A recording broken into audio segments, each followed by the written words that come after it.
بسم اللہ الرحمن الرحیم ربی اشرح لی صدری ویسر لی امری واحلل عقدۃ من لسانی یفقہوا قولی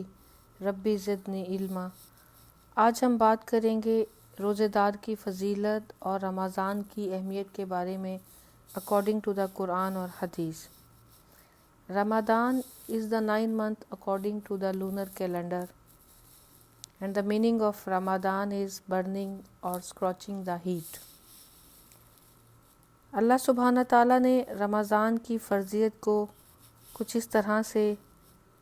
ارشاد فرمایا ہے کہ اللہ کے اللہ ہونے کی دلیل دیتا ہے، اور وہ یہ بات ثابت کرتا ہے کہ اللہ حاکم نہیں ہے بلکہ ارحم الراحمین ہے۔ اللہ سبحانہ تعالیٰ قرآن حکیم میں ارشاد فرماتے ہیں، یا ایھا الذین آمنوا کتب علیکم الصیام کما کتب علی الذین من قبلکم لعلکم تتقون، کہ اے ایمان والو، تم پر روزے فرض کیے گئے جیسے کہ تم سے پہلی امتوں پر فرض کیے گئے تھے۔ اس سے یہ بات واضح ہو جاتی ہے کہ اللہ سبحانہ تعالیٰ نے امت محمدی سے پہلے والی امتوں پر بھی روزوں کو فرض کیا۔ روزے دار اور روزہ رکھنے والوں کو قرآن و حدیث میں بہت زیادہ فضیلت بیان کی گئی ہے، اور ہمارے لیے اس کا سمجھنا اس لیے ضروری ہے کہ رمضان کے روزوں کو امت محمدی مشقت اور بوجھ سمجھ کر اپنے اوپر ایک ذمہ داری سمجھ کر ادا نہ کریں، بلکہ ان کے فضائل کو حاصل کرنے اور ان کو سمجھنے کی کوشش کریں۔ رمضان المبارک کے فرض روزوں کے علاوہ نفلی روزوں کے بارے میں بھی ہمارے دل میں رغبت اور محبت پیدا ہو۔ آپ صلی اللہ علیہ وآلہ وسلم کا ارشاد ہے کہ جو شخص اللہ سبحانہ تعالیٰ کی رضا اور خوشنودی حاصل کرنے کے لیے مکمل اخلاص کے ساتھ ایک دن کا بھی روزہ رکھتا ہے تو اللہ سبحانہ تعالیٰ اس کو جہنم سے اتنا دور کر دیتے ہیں کہ جتنا کوئی ایک کوا اپنی پوری زندگی میں مسافت طے کرتا ہے۔ روزہ چاہے فرض ہو یا نفل، اگر اخلاص کے ساتھ رکھا جائے تو اس کا فائدہ حاصل ہوتا ہے۔ آپ صلی اللہ علیہ وآلہ وسلم کی ایک اور حدیث ہے کہ جس کسی بندے نے اللہ کے راستے میں ایک دن کا روزہ رکھا تو اللہ سبحانہ تعالیٰ اس روزے دار کو 70 سال کی مسافت کے برابر جہنم سے دور کر دیں گے۔ حضرت عبداللہ بن عباس رضی اللہ تعالیٰ عنہ سے روایت ہے کہ انہوں نے نبی کریم صلی اللہ علیہ وآلہ وسلم کو یہ ارشاد فرماتے ہوئے سنا کہ جنت کو رمضان المبارک کے لیے خوشبوؤں کی دھونی دی جاتی ہے، اور شروع سال سے لے کر رمضان تک اس کو آراستہ کیا جاتا ہے۔ جب رمضان کی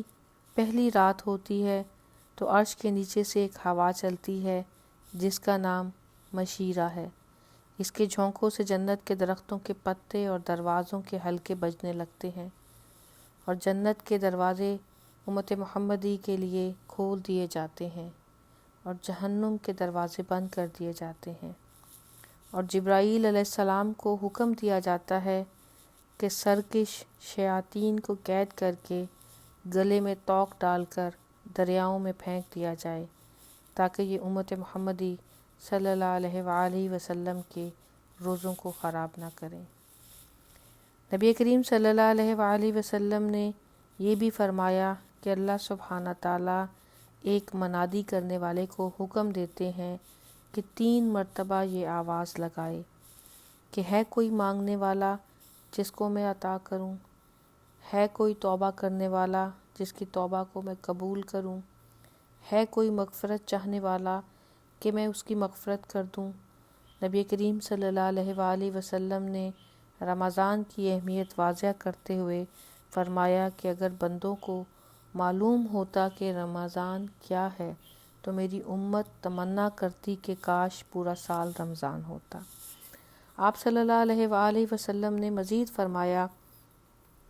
کہ اللہ سبحانہ تعالیٰ نے جنت میں ایک دروازہ جسے ریان کہا جاتا ہے، ویسے جنت کے 8 دروازے ہیں جن میں سے ایک دروازہ جس کا ذکر آپ صلی اللہ علیہ وآلہ وسلم نے یہاں ریان کے نام سے کیا ہے، اس دروازے سے قیامت کے دن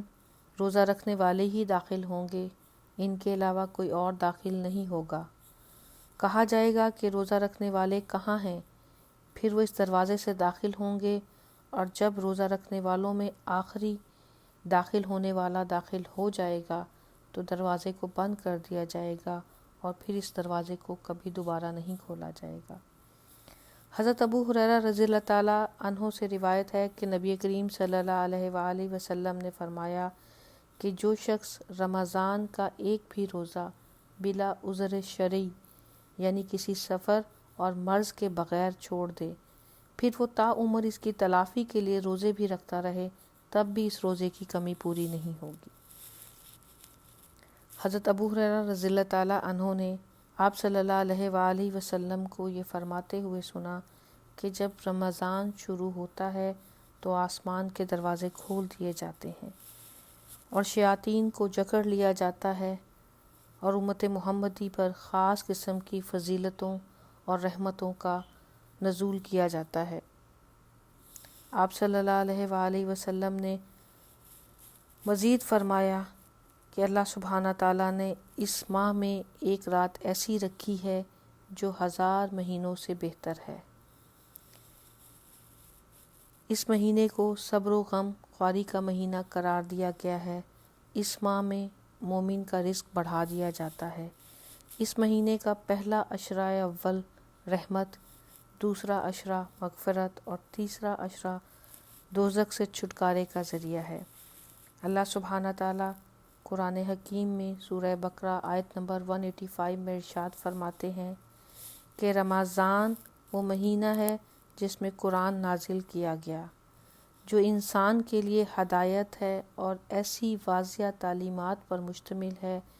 جو راہ راست دکھانے والی اور حق و باطل کا فرق کھول کر رکھ دینے والی ہے۔ پس جو کوئی تم میں سے اس مہینے کے پائے، اس کو لازم ہے کہ اس مہینے کے روزے رکھے، اور جو کوئی مریض ہو یا سفر میں ہو تو وہ دوسرے دنوں میں روزوں کی تعداد کو پورا کرے۔ اللہ تمہارے لیے آسانی چاہتے ہیں، سختی کرنا نہیں چاہتے، اور یہ کہ تم روزے دارو روزوں کی تعداد کو پورا کرو، اور جس ہدایت سے اللہ نے تمہیں نوازا ہے اس پر اس کی بڑائی کو بیان کرو تاکہ تم شکر گزار بنو۔ یہ ہے وہ انعامات جو اللہ سبحانہ تعالیٰ نے امت محمدی کے لیے خاص کر رکھے ہیں۔ اللہ سبحانہ تعالیٰ نے روزوں کو فرض کیا پہلی امتوں پر بھی، لیکن فرق صرف اتنا ہے کہ اللہ سبحانہ تعالیٰ نے امت محمدی کو اس بابرکت اور مقدس مہینے میں قرآن جیسی کتاب سے نوازا جو راہ ہدایت اور راہ راست پر ہے، اور اللہ سبحانہ تعالیٰ نے امت محمدی کو اس بابرکت مہینے میں ایک ایسی رات عنایت کی جو 1000 مہینوں سے بہتر رات ہے۔ اللہ سبحانہ تعالیٰ ہمیں رمضان المبارک کو پانے اور اس بابرکت اور مقدس مہینوں میں روزہ رکھنے کی توفیق عطا فرمائے، اور ہماری عبادت کو اپنی بارگاہ الہی میں قبول و مقبول فرمائے۔ وآخر دعوانا ان الحمد للہ رب العالمین۔